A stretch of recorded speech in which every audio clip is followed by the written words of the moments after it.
At our daughter's graduation, my husband declared, "I've decided to start a new life without you." His young girlfriend was right there. I smiled and said, "Congratulations on your honesty." Then I handed him an envelope. The moment he opened it, he started screaming.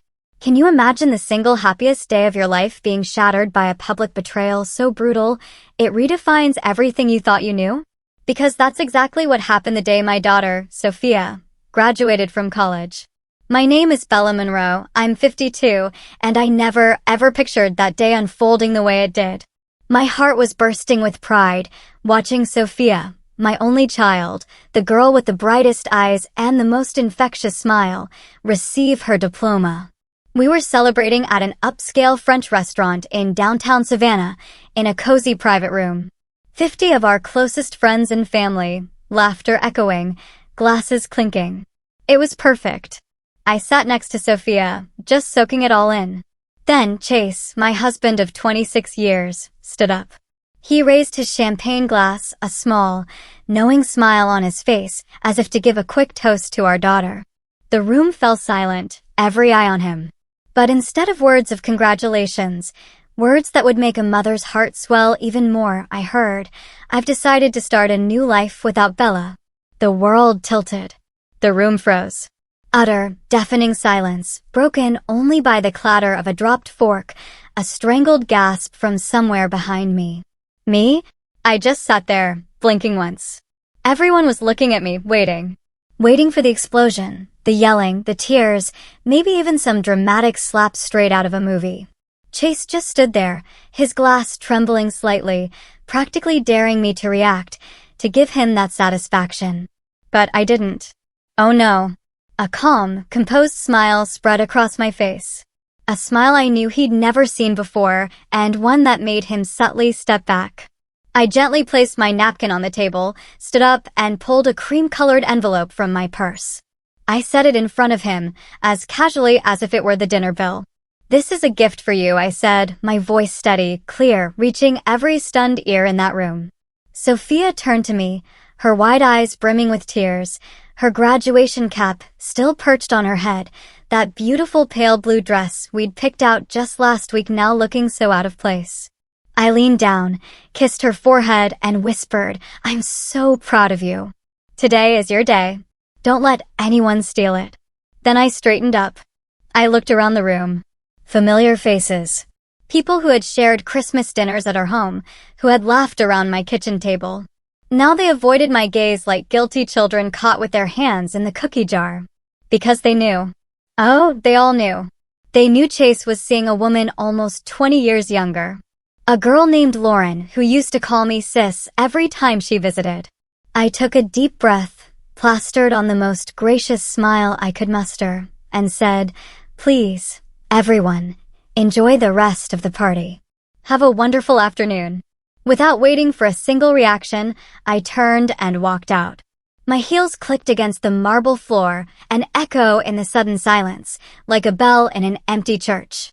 I didn't look back. I didn't need to see their faces to know every single one of them was watching me go. When the heavy restaurant door slammed shut behind me, I finally allowed myself to exhale. Outside, the June heat of Savannah hit me full force. And I welcomed it. It reminded me that I was alive. I was still standing. Then I heard it. The door crashing open behind me. Chase's voice no longer confident, but frantic. "Bella, what are you doing? Are you crazy?" I walked slowly down the stone steps, a cold, almost predatory smile spreading across my face. A smile Chase had never seen before. Because over the years, I had played the role of the beautiful, supportive wife so well, he'd forgotten who I truly was. A woman who had once built a career from nothing before giving it up to support his dreams. I didn't respond to his shouting. I didn't even glance back. I just tightened my grip on my purse, feeling the second envelope inside. A copy of the divorce papers and the evidence I had so carefully gathered. I still remember the bitterly cold winter day when everything inside me shifted. It was a January evening. Chase wasn't home, again, with his usual excuse of meeting clients in Hilton Head. I was reviewing the family's year-end bills. I opened the bank statement, planning to just skim it, but then a small, unfamiliar charge caught my eye. A jewelry store. In Atlanta. I frowned. Chase never wore jewelry. And I hadn't received a gift from him in years. A cold sense of foreboding crept into my heart. From that moment on, I started paying closer attention. More suspicious charges popped up. Dinners at ridiculously expensive restaurants. Unexplained hotel bills. Random flight tickets to cities Chase never even mentioned. But I didn't confront him. I didn't scream or accuse. Instead, I quietly noted everything. Dates, amounts, details. A week later, I stumbled across Chase's forgotten iPad on the sofa. The screen was still lit, a conversation open. Lauren. Her name glowed at the top, along with a flood of messages promising a new life. A house by the beach. Nights spent alone together. I closed the iPad with shaking hands. But my mind? My mind was clearer than it had ever been. If Chase thought I would just quietly go away, he had picked the wrong woman. That night, when Chase came home, I greeted him with my usual smile. Poured him a glass of wine. Pretended nothing had changed. But inside, I had made up my mind. The very next day, I met with Charlotte Reynolds, a divorce attorney I knew from a finance seminar. Charlotte was sharp, no-nonsense, and completely discreet. Exactly what I needed. In her sunlit office, I laid everything out. The finances. The messages. Chase's behavior. My gut feelings. Charlotte barely needed to hear half the story before she nodded. First thing, she said, check that prenuptial agreement. I pulled a copy from her home safe. It was a document Chase had insisted on before we married, back when I had more assets than he did. I remembered the bitter taste in my mouth when I signed it, never imagining that more than 2 decades later, that same paper would become my shield. Clause 14. If either party committed adultery during the marriage, the other party would retain the majority of the marital assets, the house, retirement accounts, investments. From that moment on, every night after Chase left for his meetings, I spent hours going over bills, bank transactions, emails, backing everything up to a private hard drive. I even hired a private investigator, Jason, a childhood friend of my brother's, to track Chase when necessary. It didn't take long for Jason to deliver the photos. Photos of Chase and Lauren, holding hands at a beach resort where they had checked in under fake names. I was careful, methodical, treating every single move like a chess game. I didn't just want to leave Chase. I wanted him to feel powerless, to taste the betrayal he had so casually inflicted on me. I gathered enough evidence over 3 months. During that time, Chase kept playing the perfect family man. Dinners with Sophia. Sweet talks about retirement dreams. He had no idea that every lie, every glance away, only strengthened my resolve. To make sure everything was airtight, Charlotte advised me to wait until after Sophia's graduation. On one hand, I didn't want to ruin my daughter's big day. On the other, I knew Chase, and I knew he would pick that moment to make his move because he cared more about appearances than reality. I prepared that cream-colored envelope, filled with Charlotte's carefully drafted documents, the divorce petition, undeniable evidence of infidelity, and a detailed list of assets to be divided according to the prenup. I tucked it into my purse this morning. I was ready. All I needed was for Chase to push himself over the edge. And he didn't disappoint me. The sound of his footsteps running after me, his panicked voice calling my name, only strengthened my resolve. With each step, I left behind years of blind loyalty, walking toward a future where I would no longer be chained by betrayal and empty promises. His shoes pounded urgently on the sidewalk, but I didn't slow down. I could hear his voice break, furious and panicked. You can't do this. Talk to me. I stopped at the corner, beneath the sign of a small flower shop, and turned around. Chase rushed up, clutching the envelope I had left on the banquet table like it was the only thing that could save him. What the hell is this? He roared, waving the papers. I kept my gaze steady, unblinking.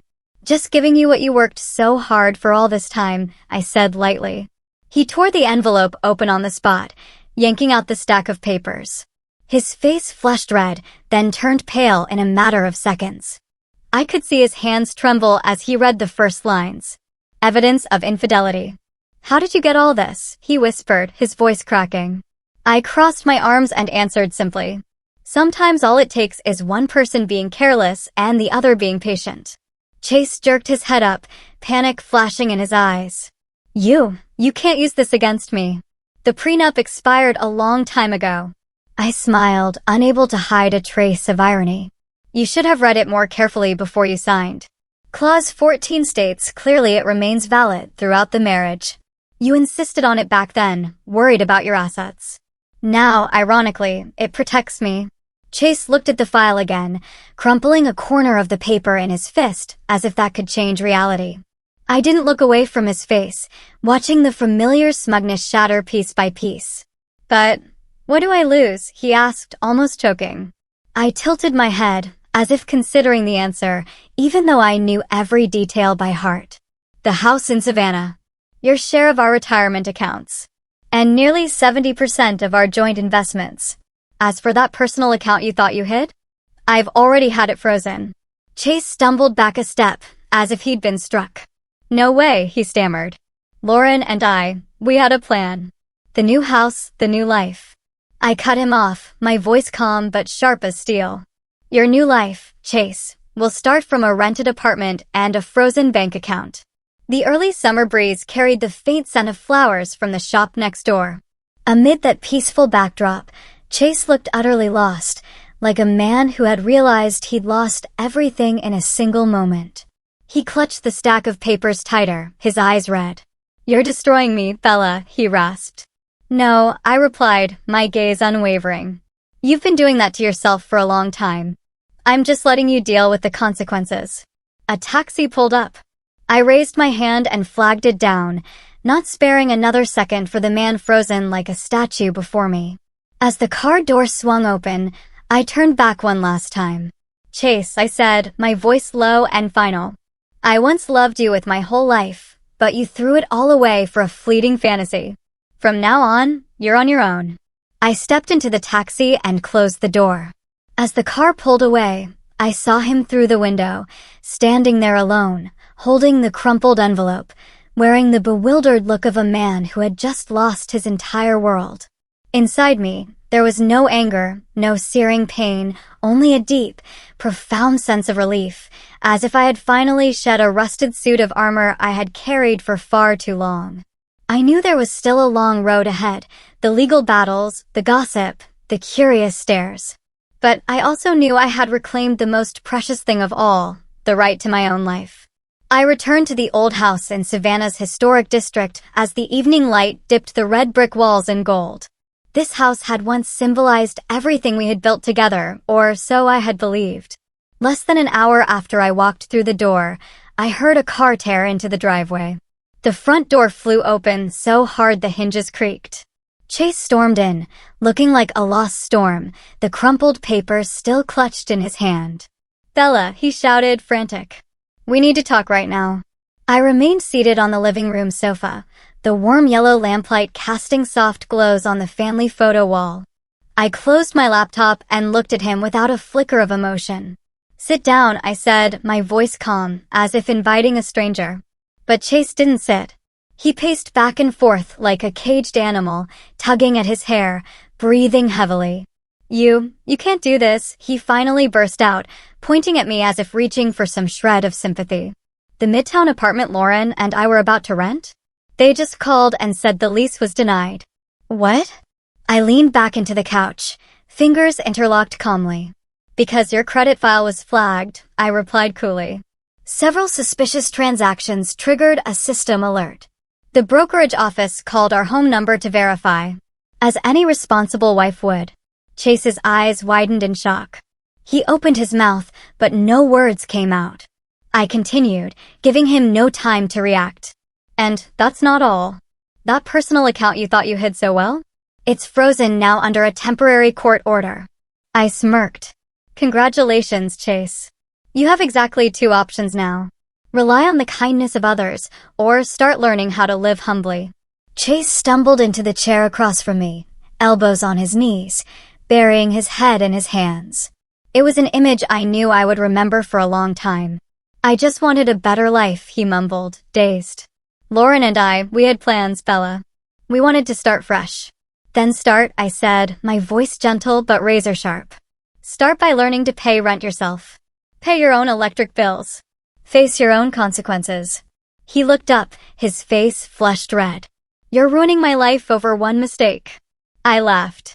A dry, hollow sound, without a shred of forgiveness. Mistake? Forgetting your wife's birthday is a mistake. Leaving a coat at a restaurant is a mistake.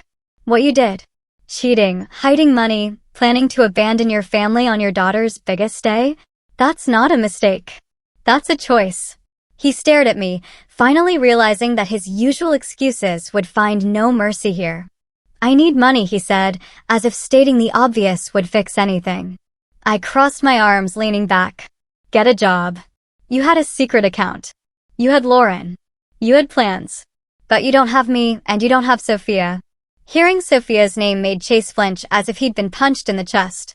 Does she know? He asked, his voice breaking. Not yet, I said. But soon. And when she does, you'll be the one explaining why her graduation day turned into a disaster. Chase sat frozen, like the full weight of his mistakes had finally crushed him. I stood, picked up my keys from the table. I'll give you 2 days to pack your things, I said, my voice steady and final. After that, the locks will be changed. You'll need to find another place to start your new life. I walked to the door without looking back. As I closed it behind me, I left him alone with nothing but his heavy breathing and a cold silence he no longer knew how to fill. I drove straight to Diana's house, Chase's sister, the only one in his family who had stayed loyal to me. Her small house with pale blue shingles sat quietly under giant oak trees just outside downtown. When I arrived, she was already waiting on the porch, her face tight with worry. Are you okay? Diana asked as soon as I stepped out of the car. Better than you think, I said with a strange smile. Diana hugged me tightly without needing to ask anything more. In that moment, I knew I had found the right place to regroup. Sophia would join me here later that night after celebrating with her friends. I had texted her, assuring her that everything would be okay, that she just needed to trust me. We were sitting in the living room, sipping mint tea, when the doorbell rang urgently, shattering the calm. Diana gave me a sharp look, then set her cup down and went to answer it. Heavy footsteps echoed across the hardwood floor. Chase and Lauren stepped inside. 2 storms moving in opposite directions. Chase looked wrecked, hollow-eyed. Lauren, her blonde hair curled neatly, expensive dress clinging awkwardly, barely dared to lift her head. I stayed seated, waiting. Bella, Chase began, his voice strained with forced control. We need to talk. We've talked enough, I replied coolly. Lauren shifted nervously beside him, her eyes darting around. Clearly, she hadn't expected this. Chase turned toward Diana as if seeking an ally, but she crossed her arms and blocked the entrance to the living room, refusing to let them come any further. At that exact moment, Sophia entered from the back door, still in her navy graduation dress, her high heels dusted with dirt. Seeing the scene before her, she froze, her eyes blazing with fury. What are you doing here, Dad? Sophia demanded, her voice sharper than I had ever heard before. Sophia, I just wanted to explain everything. Chase stepped forward, but Sophia raised her hand to stop him. Explain what? She snapped. Explain why you turned my graduation day into a disaster? Or why you betrayed Mom and tried to grab everything you could? Chase froze, his lips pressed into a tight line. Lauren touched his arm, as if trying to pull him back, but he shook her off. I made mistakes, Chase choked out, his voice trembling. But I'm still your father, Sophia. She looked at him, her eyes brimming with disappointment. Don't use father to excuse what you did, Sophia said. If you had truly cared about family, you wouldn't have chosen betrayal today of all days. The air grew thick. Chase turned to Lauren, searching for agreement. But Lauren had already stepped back, her gaze shifting from embarrassed to doubtful. That money Chase promised to invest in our new apartment, Lauren stammered. You said it was transferred already, but I just called the bank. The account is frozen. So it was all just empty promises. Chase turned away, avoiding her eyes. I stayed seated, needing no more words. Lauren looked around the room, then back at Chase. The realization shattered across her face like a cracked mirror. "What else are you hiding from me?" she asked, her voice breaking. Chase said nothing. And in that silence, Lauren understood. She had bet her future on a losing hand. "I was such a fool," Lauren whispered, her voice trembling, before turning and rushing out the door without waiting for Chase to say another word. The door slammed shut, echoing through the house. Sophia watched Lauren leave, then turned back to Chase, her expression full of both sorrow and disappointment. "I don't know if I'll ever be able to forgive you," she said, her voice low and tired. "But right now, I just want you to leave." Chase opened his mouth to say something, but then just nodded. He walked slowly toward the door, his shoulders heavy, like a man who had lost everything he once took for granted. When the door closed again, Diana placed a hand on my shoulder, giving it a gentle squeeze. Sophia came and sat down beside me, resting her head against my shoulder like she used to when she was little. None of us said anything. We didn't need to. The silence was no longer heavy. It was the beginning of something new, a chance to rebuild from the wreckage we never thought could be repaired. The preliminary hearing was scheduled for a Wednesday morning at a small historic courthouse in Chatham County. The Savannah sky that day was heavy and gray with low clouds, mirroring the somber mood of those about to step into a relentless legal battle. I arrived with my lawyer, Charlotte Reynolds, the sharp, silver-haired woman whose steady gaze never faltered. Chase showed up, too, accompanied by a young lawyer I'd never seen before, a boy who looked fresh out of law school, awkwardly clutching a thick stack of files. Charlotte gave me a quick glance, her mouth curling into a faint smirk. "Don't worry," she whispered. "He's no match." We took our seats at the plaintiff's table. Chase sat opposite us, looking nothing like the confident man who had once walked into my life 26 years ago. He avoided my eyes, fidgeting with the worn strap of his watch. The judge, a stern-looking older woman, entered and called for opening statements. Charlotte began, laying it all out. The prenuptial agreement was valid. Chase had breached the fidelity clause. It was necessary to freeze the marital assets to ensure fairness during the upcoming division. Chase's lawyer stood, his face pale. "Your Honor," he began, his voice slightly shaky. "We argue that the prenup has expired over time due to lack of specific renewal terms." The judge raised an eyebrow and flipped through the file. Clause 17 clearly states the agreement shall remain in effect throughout the marriage and any dissolution proceedings. No expiration is indicated. She closed the file with a sharp thud, making the entire courtroom fall silent. "The court finds the prenuptial agreement valid. The plaintiff has provided sufficient evidence of a serious breach of fidelity. Marital assets will remain frozen throughout the case," she declared firmly. I glanced over at Chase. He slumped in his seat, looking utterly drained. The judge continued, regarding residence. "The plaintiff, Mrs. Bella Monroe, shall have temporary exclusive use and management of the marital home until a final ruling is issued. The defendant shall have access only to his personal account, limited to essential living expenses."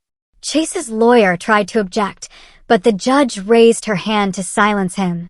"I have reviewed the transaction records, personal spending, and evidence of financial misconduct. This decision is necessary to protect the plaintiff from further loss." Charlotte smiled faintly, as if she'd anticipated every single move. After the temporary rulings were announced, the judge adjourned the hearing. The official trial would take place within 60 days. I rose, gathering my papers neatly while Chase remained frozen in his seat. As I stepped out of the courtroom, I heard his hesitant footsteps following me down the empty hallway. "Bella, please," he finally croaked. "We once loved each other." It hurt to meet the eyes that had once convinced me nothing could ever tear us apart. Now they were filled only with regret. "I loved you, Chase, but I love myself too. And that love doesn't allow me to forgive betrayal," I said, my voice calm, free of anger or bitterness. Chase stared at me, his mouth moving as if searching for words, but none came. He simply lowered his head, his shoulders sagging under the weight of his own poor choices. I turned away, walking down the hall with a strange sense of peace. Outside, a soft rain fell onto the cobblestone streets, as if washing away the remnants of a life I no longer belonged to. News of our divorce spread through our social circle like wildfire. Within weeks, whispered gossip at gatherings turned into undeniable truth. Chase Monroe, once so proud of his success, had become a hollow shadow of himself. Not long after the hearing, I heard Lauren had left Chase. She packed her things and moved out of the temporary apartment Chase had struggled to maintain under the financial strain. A mutual friend later told me that one night at a bar, Lauren had muttered, "I didn't sign up to love a broke man." The small company Chase had boasted he would build into an empire quickly crumbled. With no financial skills and no one left to back him, bad investments drained what little he had left. Within 3 months, his office had a for-lease sign, and the company website was under maintenance. Friends who once toasted with him at every event disappeared. No more golf outings, no more charity galas. Some acquaintances cautiously reached out to me, but I politely declined. I didn't need them, and they had never really needed me. While Chase floundered in the wreckage of his own making, I quietly rebuilt my life. Starting from the smallest things, I enrolled in a short financial counseling course for women at a local university, brushing up on my skills and regaining my professional rhythm. I rented a small office in a historic downtown Savannah building. Its large windows overlooked a sunlit park. On the window, I placed a simple sign, Bella Monroe Financial Transitions. I chose that name because I knew exactly what I wanted to do, help women navigate major life changes, divorce, widowhood, job loss, career shifts. I had once wished someone had held my hand through my darkest days. Now I wanted to be that person for others. My first client was a middle-aged woman who had just lost her husband after 30 years of marriage. She sat across from me, clutching a tissue, her voice trembling as she admitted her fear of losing financial control. "I don't even know where to start," she whispered. I smiled gently, placing my hand on the file in front of me. "We'll start right where you are," I said. "One step at a time, and you won't have to walk it alone." Words spread quickly. One client led to another. Divorce attorneys, therapists, even people who had only known me through gossip, began referring clients my way. Within 6 months, I hired an assistant, then a partner. One day, while sorting through paperwork in my office, I stumbled upon an old photo. Me, Chase, and Sophia, standing in front of our house during our first summer there. I stared at it for a long time. There was no anger, no regret, just a strange, quiet peace. Life wasn't the same, and neither was I. I was no longer the woman waiting anxiously for a husband to come home. No longer the woman who forgot her own dreams just to keep up appearances. On a late afternoon, with the cobblestone streets bathed in the pink glow of sunset, Sophia stopped by the office. She had just started her new job in Charleston, but often came home on weekends to visit. "I'm so proud of you, Mom," Sophia said, hugging me tightly. I smiled, feeling a quiet happiness settle deep inside. A happiness as solid and enduring as the old stones that lined the streets where I had found my way back to myself. Chase had chosen his path, and I had chosen mine. The final divorce trial was held on a cool early fall morning. I entered the courtroom with Charlotte, wearing a simple light gray dress and feeling more at peace than ever. All summer long, I had prepared for this moment. Not just to win, but to close this chapter with every ounce of pride still left in me. Across the courtroom, Chase sat with a new lawyer, this time an older, more seasoned man. But Chase himself looked utterly drained. His suit seemed loose on his now much thinner frame. The judge, the same one who had presided over the preliminary hearing, entered the courtroom, her sharp eyes sweeping across the room before she began. "The case of Mrs. Bella Monroe versus Mr. Charles Monroe," she announced crisply.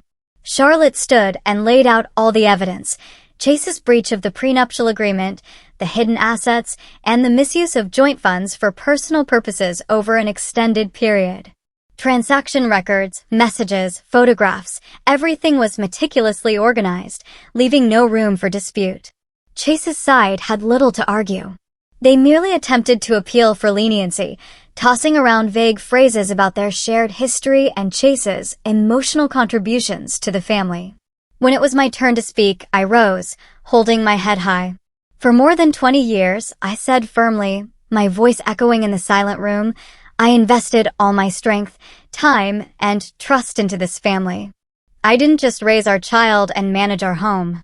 I also shouldered every financial responsibility when my husband failed. What I ask for today is not revenge. I am reclaiming what I built and what I rightfully deserve. The room fell silent after my words. Even Chase had no argument left.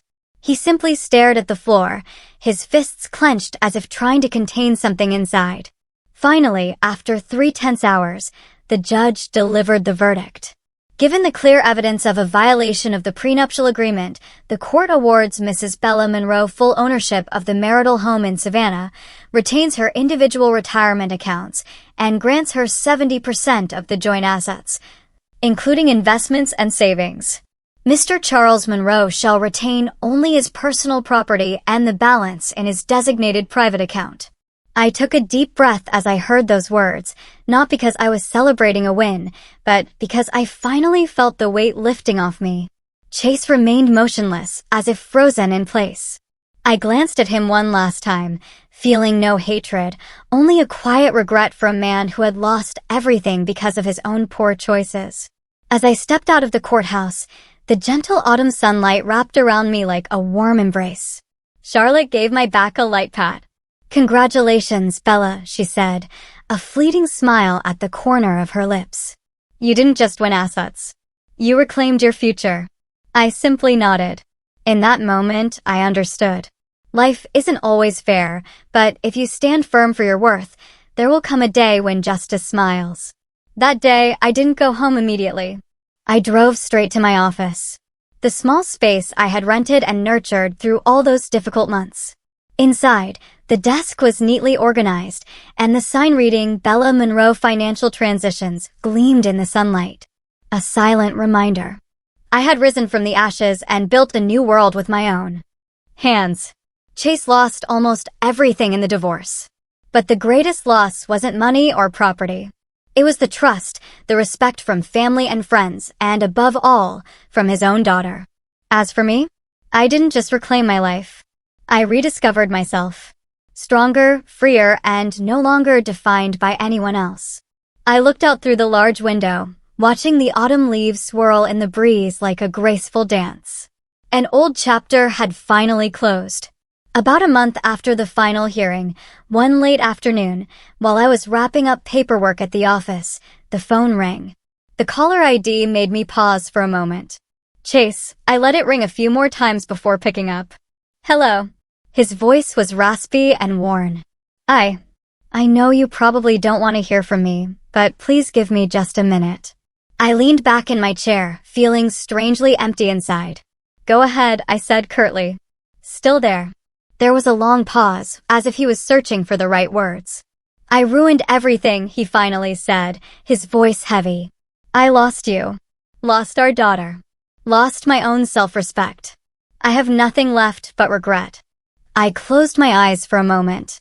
A part of me had longed to hear this apology, but now, hearing it, I felt only relief.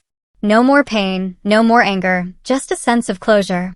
"I know," I replied calmly. Chase hesitated, then added, "I'm not asking for forgiveness. I just want to know if there's any chance left for us. I'll change. I'll start over." I opened my eyes and looked out at the street bathed in the golden hue of sunset. And I knew my answer. "No, Chase," I said, my voice soft but firm. "That door closed a long time ago. I'm no longer standing there waiting to open it." Chase fell silent for a long time. I could hear the collapse in his heavy breathing. "You deserve better," he finally said, and for the first time, I believed he truly meant it. I hung up the phone, feeling no ripple in my heart. The old story had truly ended. My life moved into a new chapter one hadn't even dared to imagine. My small office grew quickly, forcing me to rent a larger space within just 8 months. Clients kept coming. Women who had been knocked down by life, now sitting across from me with hope in their eyes. I didn't just help them manage money. I listened to their stories, guided them to plan for a future they once thought was lost. I became their steady hand, the kind of hand I once wished for during my own darkest days. Sophia, my daughter, called regularly from Charleston. She had just been promoted to lead the communications team at her company. And in every call, I could hear the uncontainable pride in her voice. "You're my role model, Mom," Sophia had whispered one evening when we sat on the porch sipping tea. "Not because you survived it all, but because you turned your loss into your strength." Those words, more than any financial success, were the greatest reward I could have ever received. One weekend, I treated myself to a trip to Asheville up in the mountains, where the autumn leaves painted the hills in brilliant reds, golds, and oranges. Standing on the balcony of a cozy little inn, overlooking the vibrant valley, I felt my heart open wide and completely at peace. I once thought happiness meant keeping a family intact at all costs.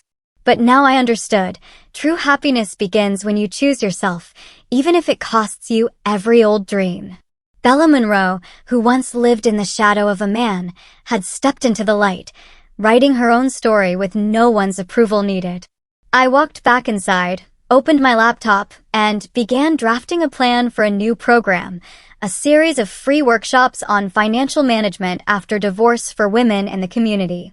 Because I knew there were women out there who needed a hand. A voice telling them you're stronger than you think. And this time, I would be that voice. What do you think about Bella's powerful journey? Would you have chosen to walk away or forgive in her situation? Tell me what you think in the comments below. I really want to know. And don't forget to like and subscribe for more inspiring stories about family and life.